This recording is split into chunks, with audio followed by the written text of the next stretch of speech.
halkani waa BBC Afrikada Bari saacadu waxay tilmaamaysaa 5 galabnimo oo gow ah waxaad naga dhageysanaysaan mawjadaha gaagaaban FM-yada Facebook iyo bogga internetka ee bbcsomali.com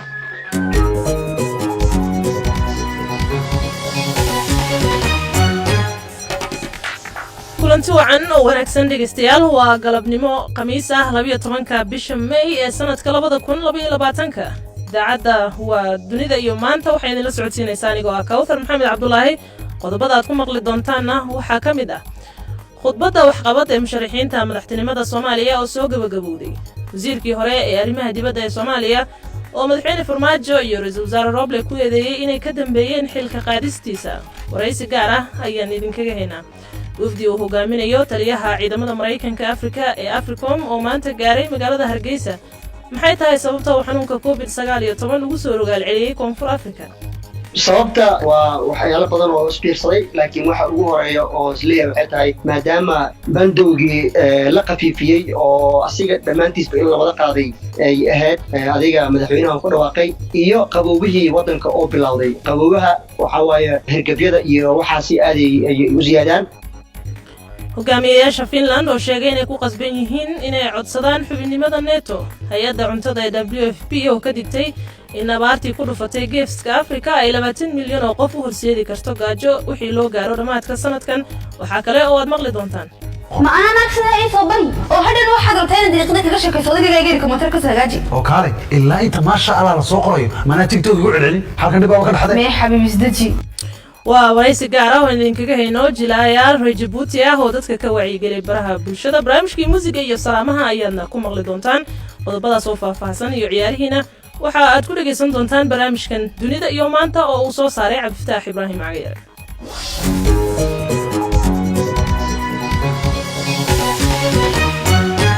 sayeshe markii hore waxaan ku bilaabaynaa wararka caalamka ee BBC-da waxa uu diyaaraa Maxamed Shiil Xasan Thanks Kawthar hogaamiyaasha Finland ayaa sheegay inay waajib tahay inay si dhaqso leh u codsadaan xubinimada NATO taas oo keenaysa in dalkaas uu aad ugu dhawaado inuu ka tago mowqifkiisa lagu yaqaanay ee dhexdhexaadnimada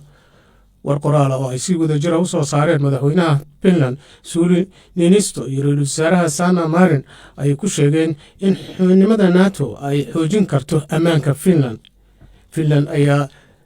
si rasmi ah u dhaqaaqi doonta go'aankeeda ku biirista NATO maalinimada Axadda Jussi Halla oo xubin ka ah baarlamaanka Finland isla markaana madaxa guddiga arrimaha dibadda ee baarlamaanka wuxuu u sheegay BBC-da in waxa Ruushku ku kacay uu ku qasbay Finland in ay talaabadan qaado What we have learned from the Russian invasion of Ukraine is that even if Russia cannot achieve any waxa aan ka baranay duulaanka Ruushka uu ku qaaday dalka Ukraine ayaa waxa ay tahay in xitaa haddii Ruushku uusan awoodin ama aysan u suurtagelin inuu gaaro guulo military oo wax ku ool ah waxa ay rabaan isla markaana ay awoodaan ay tahay in ay dilaan ama ay burburiyaan wax kasta oo ay arkaan waxa ugu muhiimsan aragtiyadayada gaar ahaan anigu fikirkayga waxa uu yahay in Ruushka laga hor istaaga in aysan xitaa isku dayin arrintaasi waxaan rumaysanahay in arrintani ay tahay hawsha ugu muhiimsan ee u taala gaashaanbuurta NATO we believe this is the most important function of the NATO waqooyi Kuuriya ayaa markii ugu horeysay qiratay inuu ka dilaacay cudurka COVID-19 waxaana dalkaas lagu soo rogay xanibaad warbaahinta dawladda ayaa sheegtay in hogaamiyaha waqooyi Kuuriya Kim Jong-un uu gudoomiyay kulan looga hadlayay waxa lagu tilmaamay xaalad degdeg ah oo aad u xun cudurkaas ayaa markii uu dilaacay aad looga dareemay magaalada Pyongyang Axaddi waana nooca loo yaqaano Omicron laakiin tafaasiil dheeraad ah lagama bixin tirada kiisaska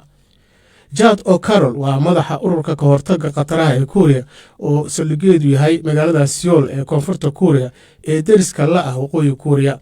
isagoo la hadlayay BBC-da ayuu ku hadlay sida uu khatarta u yahay cudurkan ka dilaacay waqooyi Kuuriya Our sources in Pyongyang actually told us about the lockdown that had been imposed there. wararka aan ka helayno Pyongyang ayaa inoo sheegaya in xanibaad halkaasi lagu soo rogay maalmo ka hor sidaa darteed waxaan helaynaa waxyaabo muujinaya waxa halkaasi ka dhacaya waa inaad xusuusataan in waqooyiga Kuuriya aanu jirin qof talaalan waxaa la diiday kaalmooyinkii talaalka ee dibadda looga keeni lahaa sidaa darteed la dagaalanka Omicron waa muhiim wuxuu noqon karaa mid la isqaadsiiyo inkastoo dadaalka ugu weyn ee aasaaska ah uu noqon karo xanibaadda. waxaan leenahay qaabab aan badnayn oo aan isaga difaaci karno. sidaa darteed waa arrin aad khatar u ah, wuxuuna u fidi karaa sida dabkeen ka kacay.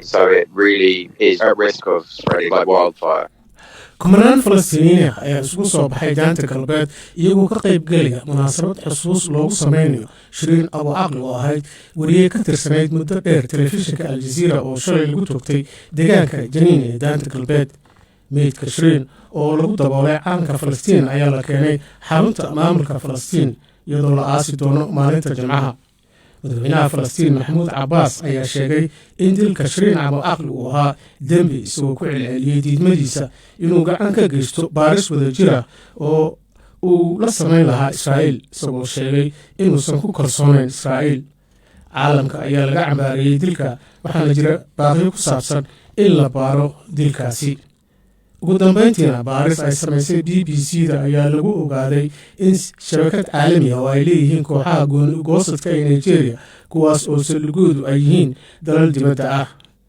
dadkaas ayaa isticmaala baraha bulshada, waxayna ku isticmaalaan inay ku faafiyaan warar been abuur ah. kooxaha ayaa isugu yeera dagaalyahanadii warbaahinta, waxayna u hanjabaan kuwa ka horjeeda madax bannaanida biafra oo ay u arkaan koonfur bari nigeria inay ka go'day dalkaas intiisa kale. waxay taageeraan kooxo dadka asal ahaan ka soo jeeda biafra iyo epop oo hore ay dowladda nigeria ugu shaabadaysay inay yihiin urur argagixiso, waxaana lagu eedeeyey weeraro lagu qaaday saraakiisha ammaanka iyo dadka rayidka ah. b b c da ayaa baaris ay samaysay ku ogaatay in dadka taageerayaasha u ah ururkaasi epop ay baahiyeen warar isnacayb dhaliya oo facebook iska mamnuuceen, laakiin kooxahaas waxay dafireen arrintaas, waxayna isku tilmaamaan dhaqdhaqaaq nabadeed. warkii waa naga intaa. mar kale aan idinku celiyo kawsan maxamed cabdulaahi. aad baad u mahadsan tahay maxamed shiil xasan. warka halka uu idinkaga imanayeen waa b b c. markaana dhegeystayaal u diyaargarooba qeybaha kale ee barnaamijkeena dunida iyo maanta. waa tahay galab wanaagsan. mar kale aan ku bilaabnay waxaa maanta lasoo gabagabeeyey khudbadda waxqabad ee musharaxiinta u tartamaya xilka madaxtinimada soomaaliya, taas oo ay ku faahfaahinayeen waxyaabaha u qorshaysan inay qabtaan haddii xilka loo doorto. maanta waxaa khudbadahooda waxqabad soo jeediyey 19 musharax, iyadoo shalayna ay hadaljeedin sameeyeen 20 murashax oo u tartamaya xilkaasi. haddaba hadaljeedinta musharaxiintaas iyo tallaabada xigta waxaan goordhow wax ka weydiiyey wariyaha b b c da cabdiraxmaan taysiir. kowsare waxaa si rasmi usoo gabagabowday hadaljeedinta murashaxiinta. maanta jadwalka siduu ahaa haddii la fiiriyo saacad wax ka badan ayay hormareen oo waqtigii loogu talagalay, tusaale ahaan 4 wax dhiman ayay khudbadihii soo gabagaboobeen. marka maxaa ka mid ah waxyaabaha ugu muhiimsanaa ee ay musharaxiinta maanta ka hadleen? wax badan horta kama soo kordhin oo arrimihii amniga sidii ay dadku uga wada hadleen, wax ka qabashada colaadaha iyo dib u dhiska hay-adaha amniga iyo in laga maarmo amisom ama admis, in nabad lagu wada noolaado, in laga shaqeeyo bulshada la heshiisiiyo. arrinta al-shabaab ay ka hadleen, dad siyaasad ahaan inay u xallin doonaan ay soo jeediyeen, qaar awood ciidan inay isticmaali doonaan, qaarna wada hadal. awoodda hay-adaha dowladda inay dhisi doonaan ay sheegeen murashaxiinta qaar, dib u heshiisiin bulsho iyo maxaa la dhahay dowlad goboleedyada laysku wado oo laysku soo dhaweeyo, arrimaha federaalka la xoojiyo, iyo dadka siyaasiyiinta ah sidoo kale in dib u heshiisiin laga dhex sameeyo, in la dhammaystiro dastuurka oo loo diyaargaroobo doorasho qof iyo cod ah. waxay ka hadleen oo kale arrinta somalilan oo arrin inta badan murashaxiinta khudbadahooda ay kusoo hadal qaadayeen ah, wadahadallada in lasii wadi doono. dhanka cadaaladda iyo garsoorkana in guddiga garsoorka dib loo dhisi doono, in cadaaladda ay ka wada shaqeyn doonaan, hay-adaha cadaaladda la xoojin doono si qabaa'ilka iyo al-shabaab ku tiirsanaantooda markay noqoto dhanka dacwadaha iyo cadaaladda loo soo yareeyo, cadaaladdana loo sinaado in laga shaqeyn doono. sidoo kale ay khudbadaha kusoo qaadeen arrinta dhaqaalahana in dib u habeen lagu sameeyo, mushaaraadka ciidanka iyo shaqaalaha rayidka ah in lasii wado oo la joogteeyo, gunooyin in xildhibaanada loo kordhiyo iyo waxyaaba sidaas oo kale soo hadal qaadeen. dhismaha kaabayaasha dhaqaalaha iyo dakhliga dowladda iyo maalinta maaliyadda iyo musuqmaasuqa in lala dagaalamo isla xisaabtan uu jiro ayay sidoo kale soo qaadeen. murashaxiinta qaaraa jira si gaar uga hadlaya arrinta shilin soomaaliga inay wax ka qaban doonaan adeegyada bulshada sida caafimaadka iyo shaqo abuurka iyo waxbarashada iyo waxyaaba saas oo kale ahna dadaa ballanqaad sameeyey inay wax ka qaban doonaan xiriirka dibadda iyo dowladaha dariska iyo heer caalami iyo hay-adaha caalamiga ahba inay wax ka qaban doonaan ee dadka qaar ay ballan qaadeen. dadaa jira si gaar carabka u dhuftay faragelin shisheeye inay jirto oo ay doonayaan inay wax ka qabtaan. waxay dhaheen dhaqaale ahaana soomaaliya dowladda ay u farageliyaan dhanka doorashada siyaasadda iyo weliba arrimo sidaas oo kale ah. taysiro maadaama hadda ay soo dhammaatay hadaljeedintii murashaxiinta u tartamaya xilka madaxtinimo ee Soomaaliya tallaabada xigta maxay tahay? marka horta jadwalka la raaco beri iyo maalinta xigta oo ay ka dhiman tahay maalinta codbixinta ay dhici doonto waxaa qaatay guddiga qabanqaabada doorashada oo diyaargarow sameyn doona sida jadwalka ku qoran. laakiin 15 bisha hadduu ilaahayd waxaa laysugu imaan doonaa codeynta. waxaa codeyn doona 329 mudane oo labada aqal ee baarlamaanka ka socda. 39 murashaxa loo kala codeyn doonaa haddii aysan wax isbedelin. marka waxyaabaha kale maxaa la yidhahdaa doorashada aan rabin aan carabka ku dhufto waxaa waaye waxaa hadda tartamaya ishaya dad siyaasiyiin oo intooda badan dad la yaqaana oo siyaasadda lagu yaqaano ah. waxaa si gaar u xusi karnaa madaxweynaha hadda iyo 2 madaxweyne oo ka horreysay. waxaa tartamaya ra-iisul wasaarihii hore iyo 2 ra-iisul wasaare ku-xigeen. hal gabaraa ku jirta doorashada oo tartamaysa. duqii hore muqdishoa tartamaya. sidoo kalena waxaa tartamaya madaxweynaha hadda ee Puntland. 2 madaxweyne oo maamul goboleeda horena way tartamayaan oo dhanka galmudug xilal ka soo qabtay. aad buu u mahadsan yahay cabdiraxmaan taysir ayuu kaasi ahaa oo inoo faahfaahinayay khudbadda waxqabad ee musharaxiinta madaxtinimada Soomaaliya ee la soo gabagabeeyay maanta. markana wasiirkii hore ee arrimaha dibadda ee Soomaaliya Maxamed Cabdirasaaq Maxamuud ayaa madaxweyne Farmaajo iyo ra'iisul wasaare Roble ku eedeeyay inay ka dambeeyeen xilka qaadistiisa. waraysi gaar ah oo uu BBC-da siiyey ayuu ku sheegay Maxamed Cabdirasaaq in arrintaas ay la xiriirtay wasaaraddiisa oo aan muddo 7 bilood ah helin miisaaniyaddii loogu talagalay safaaradda iyo deymo isgaargaaray. tifaatiraha laanta af Soomaaliga Muxiidiin Roble ayuu u waramay wuxuuse marka hore ka hadlayaa hankiisa tartanka madaxweynenimada Soomaaliya iyo caqabadaha ka hor yimid. horta anigu tartankayga ololaha iyo kaalintii aan uga jiray dowladnimada mar walbaba waxay ku salaysnayd run sheegid iyo inaan daacad u nahay dalka iyo qaranka Soomaaliyeed. sidaas daraaddeed doorashadan iyo ololaha aan hadda ku jiray way suuroobi weyday in aan maaragtay helno dhaqaale ku filan si aan hawshan u qabanno. waa sababta ugu horeysa qaabka doorashadeena u samaysan tahayna waa arrin laga wada hadli karo. laakiin arrinta dhaqaalaha ugu horeysa ma awoodin in aan aqbalo dhaqaalaha ka hadlaya 40,000 ee la yiri musharaxiintu hay isku diiwaangeliyaan. ma aha taas waxaa meesha hadda jirta oo la wada ogsoon yahay oo waxa la yiraahdo waa desir iska furan in qaabka lagu doorto madaxweynaha Soomaaliya maanta aysan ka marnayn cod gadasho ha ahaato heer xildhibaan ha ahaato heer dowlad goboleed ha ahaato. doorashada Soomaaliya ee noocaas ah ee aad isku dayeysay inaad qayb ka noqotid ee dhaqaalaheedii weyday qofka dadka musharaxiinta ay maanta tartamaya ee qofka doonaya inuu guuleysto wax inta leeg ayuu ku fakaraa dhaqaale inta leeg waayo waxa la fisho la raadiyo. saan oo iswada ognahay Soomaaliyan dad ma jiraan abka ab dhaxlay dhaqaale weyn oo noocaas oo kale ah doorasho lagu gali karo. waa ognahay dhaqaale inta leeg ayaan ka hadlaynaa marka qiyaas waa malaayiin dollar 2 milyan 3 milyan 5 milyan. waxaan ogaanay Soomaaliya hadda siday wax u dhacayeen ama ha ahaato heerka dowlad goboleedyada ama xildhibaanada federaalka baarlamaanka ama ha ahaato tan madaxweynaha. horta in lacag ay waajib tahay khasab waa inaad bixisaa lacag. laakiin bini aadanku waa kala duwan yahay qof walbana wuxuu leeyahay damiir. lacagtii waxaa laga yaabaa inaad weli lagaasii rabo inaad leedahay afkaar inaad leedahay daacadnimo la aamini karo in qofkaas rajo ka qabo in dalkan aad wax ka bedeli kartid in uu rajo ka qabo inaad ummadda isku hayn kartid oo isu keeni kartid. aan u imaano marka maalmahaagii wasiirka arrimaha dibadda Soomaaliya aad ahayd muddo aan sidaa u fogeynaya xilka lumisay maxaa xilka sababsato xilka laga qaaday? waa jirtay in anigu aan markii hore madaxweynaha iyo ra'iisul wasaarahaba aan u gudbiyo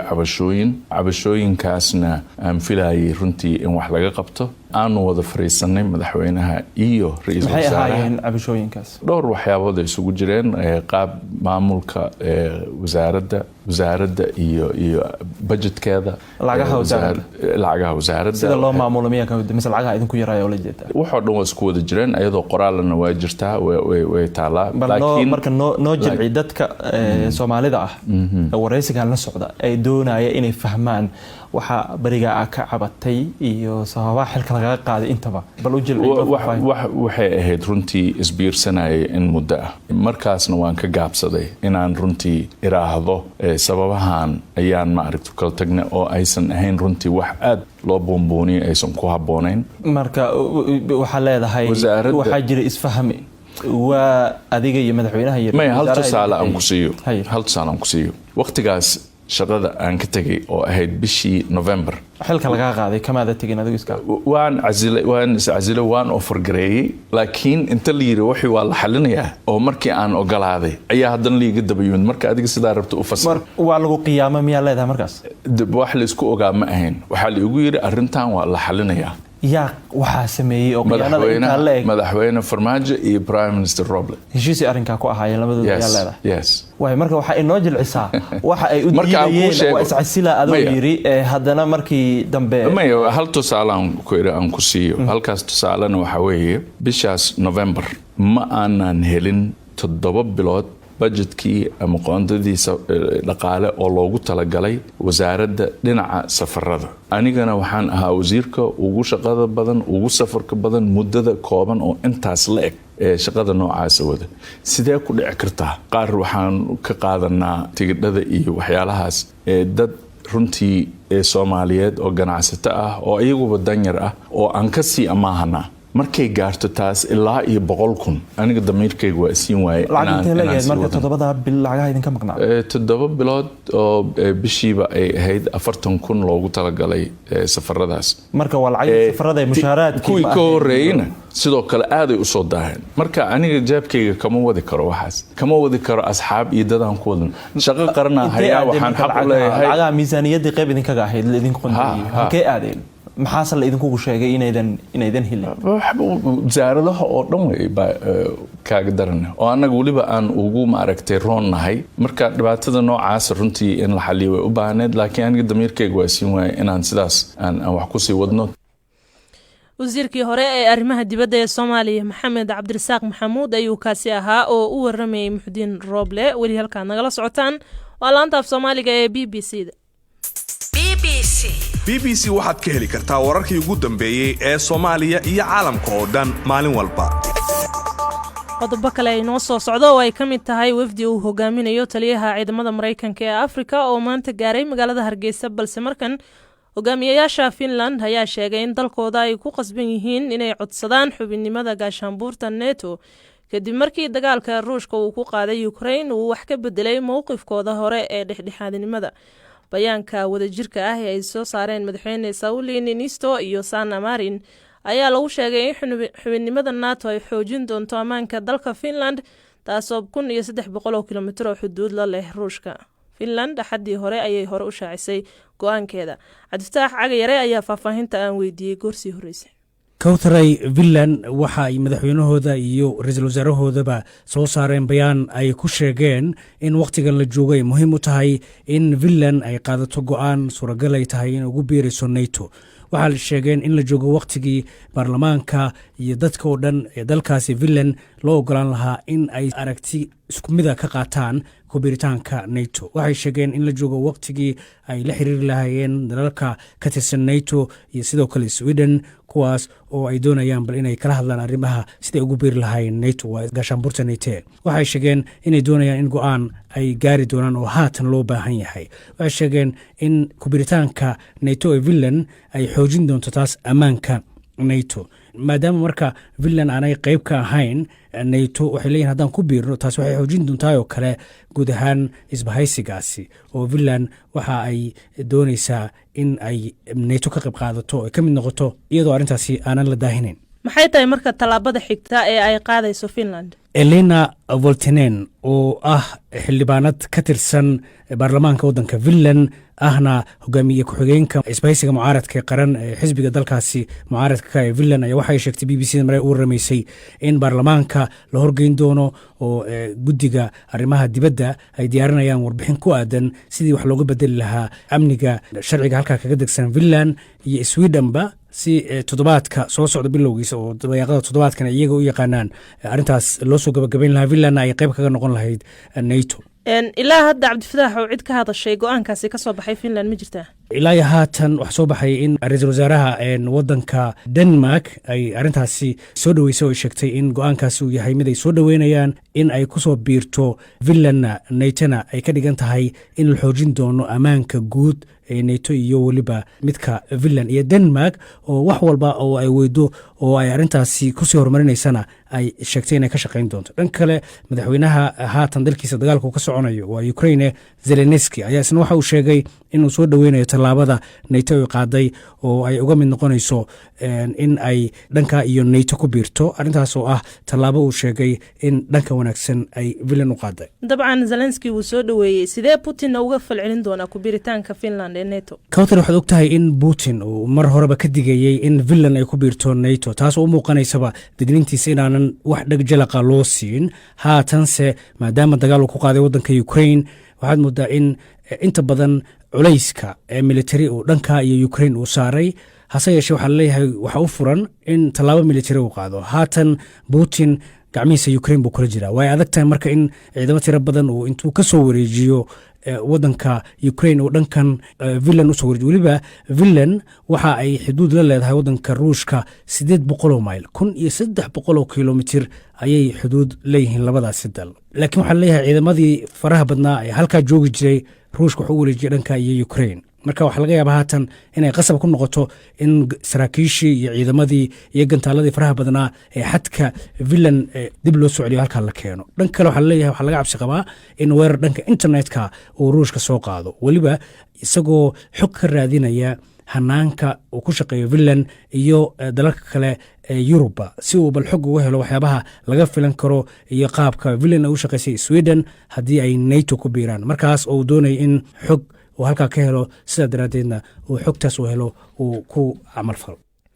aad buu u mahadsan yahay cabdifataax ibraahim cagi yare dhegeystayaasha toos inoo dhegeysanaya ee qodobkaas ra'yigooda kasoo dhiibanaya dabcan waa bogga b b c news somaali ee facebooka wuxuu leeyahay dhegeystahan hogaamiyaasha finland ee sheegay inay ku qasban yihiin inay codsadaan xubinnimada nato runtii waa arrin salka ku haysa cabsida ay ka qabaan dagaalka u dhexeeya ruushka iyo weliba ukraine oo ay dhici karto buu leeyahay inuu sii ballaadho waa tahay markana aan aadno somaliland wafdi uu hogaaminayo taliyaha ciidamada maraykanka ee afrika ee loo soo gaabiyey africom ayaa maanta gaaray magaalada hargeysa ee jamhuuriyadda gooniisutaageeda ku dhawaaqday ee somaliland wafdigan ayaa halkaasi kula kulmay madaxweynaha somalilan muuse biixi cabdi iyo madax kale wafdigan sidoo kale waxa ay gaareen magaalada berbera haddaba waxyaabaha ay ka wada hadleen iyo wafdigaas iyo dabcan madaxda somalilan ayaa waxaan goordhow khadka telefoonka ee hargeysa ku weydiiyey wariye xasan galaydh kowsaray taliyaha ciidamada maraykanka ee afrika ee magacooda loo soo gaabiyo africom stephen towson iyo larry ander safiirka maraykanka ee soomaaliya iyo wafdi kaloo ay hogaaminayaan ayaa maanta soo gaadhay magaalada hargeysa ee caasimadda somalilan waxaana ay kulan garoonka diyaaradaha ee magaalada hargeysa gudihiisa kula qaateen madaxweynaha somalilan muuse biixi cabdi xubno ka mida golaha wasiirada oo ku jiro wasiirka arrimaha gudaha wasiirka gaashaandhigga wasiirka arrimaha dibadda iyo taliyaasha militariga iyo booliska maxay marka wafdigan iyo madaxda somalilan ka wada hadleen kowsaray warbaahinta madaxa bannaan leh looma ogolayn in ay tagaan goobta uu shirku ka dhacayay ee garoonka diyaaradaha ee magaalada hargeysa ee madaxweynaha somalilan iyo wafdigaasi maraykanka ka socdaa ay ku wada hadlayeen balse war-saxaafadeed ka soo baxay aqalka madaxtooyada somalilan ayaa waxaa lagu sheegay in labada dhinac ay ka wada hadleen adkaynta iskaashiga ka dhexeeya somalilan iyo maraykanka waxaana ay sheegeen oo war-saxaafadeedkaasi lagu sheegay in arrintani ay bog cusub u furayso xidhiidhka labada dhinac waa somalilan iyo maraykanka ee dhinaca iskaashiga ammaanka iyo weliba militariga xasanoo waxaa kaloo jirta in wafdigan ay gaareen magaalada berbera ma la og yahay waxa ay halkaas si gaar ah ugu raadiyeen ilaa hadda si rasmiya looma oga waxyaabaha ay ugu tageen magaalada Berbera balse waxay booqdeen dekedda magaalada Berbera iyo garoonka diyaaradaha ee magaaladaasi oo labadaba dubo habayn ballaadhan lagu sameeyay sidoo kale wafdigani waxay daba socdeen wafdi ciidamada Mareykanka ee Africom ka socday oo bishii August tegay magaalada Berbera halkaasna ku soo booqday garoonka diyaaradaha ee magaalada Berbera sidoo kale wafdigani waxay daba socdaan iyadoo dhawaan madaxweynaha Somaliland uu booqasho ku tegay wadanka Mareykanka halkaas oo kula soo kulmay saraakiil ka tirsan wasaaradda difaaca ee wadankaasi waxa kale oo arrintan ay ku soo beegmaysaa iyadoo muddooyinkii la soo dhaafay ay soo baxayeen warar sheegaya in Mareykanku uu danaynayo in uu saldhig military ka helo magaalada Berbera ee dekedda aad buu u mahadsan yahay xasan galayd oo faafaynta warka ay nala socodsiinayay halka aad naga dhageysanaysaana waa laanta af Soomaaliga ee BBC-da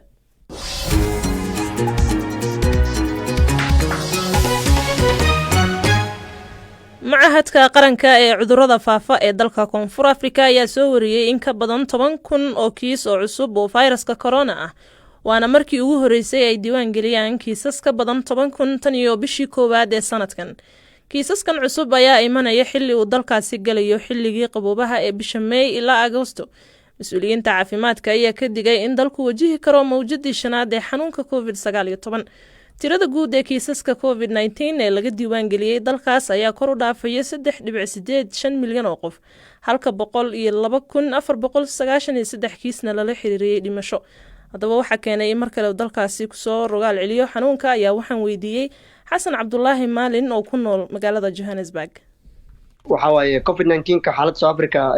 berihii ugu dambeysay adiga lockdown-kii la qaaday aad baa looga nastay laakiin bisha hadda ugu dambeysay sarakac badan buu sameeyay waliba tankii 4 saac ugu dambeysay wuxuu gaaray 10,017 qof oo new cases ah ayaa la sheegayaa iyo 24 saac ugu dambeysayna 10 qof oo dhimasho ah oo wadanka dhan ah waa markii ugu horeysay oo ay sare ugu kacaan kiisaska xanuunka COVID-19 tan iyo bishii koowaad ee sanadkan sababtu maxay tahay sababta waa waxyaalo badan oo isbiirsaday laakiin waxa ugu horeeya oo isleeyahay waxay tahay maadaama bandowgii la qafiifiyay oo asiga dhammaantiisba in la wada qaaday ay ahayd adiga madaxweynaha ku dhawaaqay iyo qaboobihii wadanka oo bilowday qaboobaha waxa waaye hergabyada iyo waxaasi aaday u ziyaadaan wixii marka isbiirsaday laakiin waxa loo eedeynayo hadda ugu badan waxay tahay in dadkii maaskiyadii iyo meelihii suuqyadii iyo maqaayadihii iyo meelihii lagu caweynayay in maaskiga aad aan loo xiranin oo dadkii isdhigteen qabowna la galay mas'uuliyiinta caafimaadka ee dalka waxay ka digeen in Koonfur Afrika ay wajihi karto mawjadii shanaad ee cudurka marka dawladda ilaa hadda ma sheegtay tallaabooyin ay uga hortagayso ama ay ku xakameynayso faafidda xanuunkan dawladda waxay wax kasta rabad bay soo saartaa oo COVID-19 nambarada kordhay dhimashada iyo inta qof oo la baaray inta qof oo laga helay waxaas ay dadka la wadaagtaa dadkana waxay ugu digtaa in ay ilaaliyaan kala fogaanshiyaha iyo in gacmaha la dhaqdo in afka la xirto laakiin la hadda tilaabo intaas gudbisan maysan dawladda sheegin inay qaadayso laakiin waxa laga baqayaa haddii saan ku sii socoto oo sida ay dadka caafimaadka ku takhasusay ama ay ka hadla ay sheegayaan maadaama shalay ilaa maanta 135 qof isbitaalada loo dhigay cudurka COVID-19 dartiis in ay sababto in oo bandowga lagu laabto taasaan laga baqayaa noocan hadda soo laba kacleeyay ma noocii Omicron ba oo mar dalkaasi lagu arkay mise waa noocyo kale oo cusub xildhibaanyaasha caafimaadka weli maysan si cad ay u sheegin nooca uu yahay laakiin Omicron-kii ayay weli statistics sheegayaan inuu Omicron yahay Koonfur Afrika 24 saac ugu dambeysay 10,017 qof oo new cases ah waaye active cases-ka waxa waaye 69,872 waxay ula jeedaan active cases-ka kaysaska la wada baaray marka meeqa positive noqotay marka 39,613 qof ay isbaartay 24 saac ugu dambeysay 25% 39,000 waa laga helay cudurka laga helay positive ay noqdeen 135 qof oo kamid ah 10,000 ee hadda ay new cases ka 135 qof oo kamid ah isbitaal la dhigay taas marka waxay diraysaa fariin ah in laga yaabo in dawladda ay qaadato tilaabooyin lagu xakameynayo isku socodka iyo oo bandowgii dib loo soo celi doono hadduu sii socdo waa kuway magaalooyinka ama gobolada dalka ee laga soo sheegay kiisaska ugu badan gobolka Gauteng ugu badan waa 3,946 qof gobolada kale ku soo xiga waa KwaZulu-Natal gobolada kale marka wax iska yar waaye gobolka laakiin ugu badan ee hadda aad looga cabanayo waa gobolka Gauteng laakiin wasiirka caafimaadka mar uu saaki hadlayay wuxuu sheegay in isbitaalada capacitygooda weli uusan waxba dhibaato uusan ka jirin dowladdana ay indhaha ku hayso oo marka capacityga laga hadlayo waxay tahay in aysan noqonin wax ay xamili karin waa weli dowladdii awood bay u leedahay in isbitaaladii dadkii la geeyo la daaweeyo soo laba kacleynta xanuunka COVID-19 hadda maxay tahay cabsida idinku hayso cabsida ugu badan ay dadku hayso waxay tahay iyadoo la ogyahay in dagaallo ay jiraan adduunyada hadda oo dhaqaalihii aad usii xumaanayo oo shidaalkii qaaliyoobayo haddii marka oo dhibaatada COVID-19 si laba kacleeyo dhaqaale xumadiyaa sii jaadayso maxaa yeelay bandow baa dhici kara kaasi waxa uu ahaa xasan cabdulaahi maalin oo jooga Johannesburg oo iiga waramayay sare u kaca kiisaska xanuunka COVID-19 ee Koonfur Afrika markana wadamada soo koraya ayaa la daala dhacaya saameynta ka dhalatay isbedelka cimilada hay-adda cuntada ee qaramada midoobay ee loo soo gaabiyo WFP ayaa ka digtay in abaartii ku dhufatay geeska Afrika ay 20 milyan oo qof u horseedi karto gaajo wixii loo gaaro dhamaadka sanadkan wariyaha BBC-da Ciise Xaaji Cabdulle ayaa arrimahan wax ka weydiiyay danjiire sharafeedka sanduuqa caalamiga ah ee horumarinta beeraha ee Sabrina Dore oo dhawaan safar ku tagtay Soomaaliya iyo gobolka Waqooyi Bari Kenya si ay qiimeyn ugu sameyso saameynta abaarahaasi waxyaalo badan waa soo arkay waxa aad ii dibiya laakiin waxa arkay droughtkii iyo famine-kii waxa dan la sheegaya inuu run yahay aad ii dibiya Soomaaliyan ka amaaday aadan wadanka u jeclahay mar banaan arko dadka rafaad ku jiro sicir ku jiro laakiin waxaana aad ii dibiya waxa arkay markaan Kenya joogay shaqaalo way jiraan programo way jiraan dadka caawin karo mashaariic fara badan exactly so waxa raba government-ka inay lacagta geliyaan dadka inay investors geliyaan inay arkaan dadkan waa in la caawiyo rural people ka dadka u importantsan meeqa ku qiyaasaysaa dadka aad aragtay haatan dhibaatada qaba waxa la dhahay hadda waa 14 milyan laakiin wuxuu noqonayaa 20 milyan hadaa wax laga sameyn bilaha soo socdo bilahan soo socdo waatay Sabrina ma u malaynaysaa wadamada lacagta leh oo hodanka ah sida Mareykanka iyo wadamada kale G7 ka loo yaqaano in ay maalgashi wanaagsan qaaradda Afrika ku sameynayaan si wax loo qabto arintan isbedelka cimilada sheekada uu isbedelaya waxaan aragnay government-ka iyo donors-ka conversation-ka hadda uu isbedelay maahan adaptation halkan iyo mitigation halkan hadda way isku keeneen conversation-ka hal meel la isugu keenay markaad wadanayaasha way koriyaan shaqay sameyn karaan hadaas ku mar lagu keeno conversation-ka isku wax inay ahayn ma loo malayn karo Soomaaliya waa inaad isku wax marka lacagtii loo baahnaa in hal sanduuq la isugu keeno si dadkii iyo isbedelka cimilada wax looga qabta ayaa meesha kula koloteen hada waa la gartay dadka farmers-ka oo dhulka ka shaqeynaya oo wax beeri ayaga adduunka yaqaanaan ayaga yaqaan biodiversity-ga iyo wax walba in loo maintain gareeyo so ayaga in lacagta la siiyo waa tahay maxaa isleedahay doorka ay leeyihiin shirkadaha waaweyn ee kuwa Soomaaliyeed ka soo qaadsada shirkadaha Soomaaliya ka shaqeeya kuwa xawaaladaha dahabshiil iyo kuwa kale iyo shirkadaha kale ee markaad fiiriso caalamka maxay ku caawin karaan dadka Soomaaliyeed si wax looga qabto arintan hadda taagan beeralayda waa inay arkaan dadka ruralka investment inay yihiin maahan dad oo weydiinaya lacag iskana sii waa dad oo shaqeysto aadna way shaqeystaan marka waa inay maalgashtaan exactly investment inay ka arkaan oo dadka la caawiyo secondly Africa wuxuu haystaa young population oo xoog dad yar oo badan oo adduunka kale ka badan dadkaas waa inay arkaan agriculture-ka inuu wax lacag ka sameysan karaan yahay markay iyaga arkaan markaas investment-ka u soo galiyo inay ku noqdaan meesha beerada oo wax ku beeraan oo wax soo saar iyo lacag fara badan la geliyo sax waa tahay Sabrina ugu dambeyntii beeralayda Afrika caqabado fara badan baa haysto maalgashi la'aan ballaaran sa hadda sheegto sunnado fara badan oo investment aan lagu sameeyay sida hadda sheegtay waa maxay meelaha mudnaanta leh ani waxaan jeclahay inaan arko import-ka iyo export-ka in la iska joojiyo import-ka badana oo la qaadanayo wax oo dalka lagu beeri karo yaa dalka soo galay sax waa in dadka beeraan ayagana inay cunaan maahan inay export gareeyaan markaas soo gadaan so haddii ka shaqeystaan locally waxay ka beeraan inay cunaan markaas sheekada fiicnaanaya Sabrina Dore ay ahayd oo u waramaysay Ciise Xaaji Cabdulle dhageystayaal ciyaarihiina haddii aan eegno kulamada caawa dhacaya gaar ahaan horyaalka Ingiriiska Premier League waa Tottenham iyo Arsenal oo wada ciyaari doona La Ligaha Real Sociedad iyo Cadiz ayaa wada ciyaari doona Villarreal iyo Rayo Vallecano ayaa wada ciyaari doona halka Real Madrid ay Levante la dheeri doonto ciyaaraha kale waxa ugu waaweyn Erik ten Hag oo kooxdiisa Ajax ay 5 gool ku badisay xalay xilli tababarahaasi la filayo inuu la wareego hogaanka kooxda Manchester United xilli ciyaareedkan ciyaarihina halka ay noo joogeen iyo guud ahaanba qaybtii ugu horeysay barnaamijka dunida iyo maanta markana Afrikada bari saacad waxay tilmaamaysaa 5 galabnimo iyo qadar 33 daqiiqo xilliyadan oo kalena galab walba oo khamiis ah waxaad nooga barteen inaan idinku wareejino barnaamijkii music iyo salaamo galab wanaagsan galab lamida waa ku salaam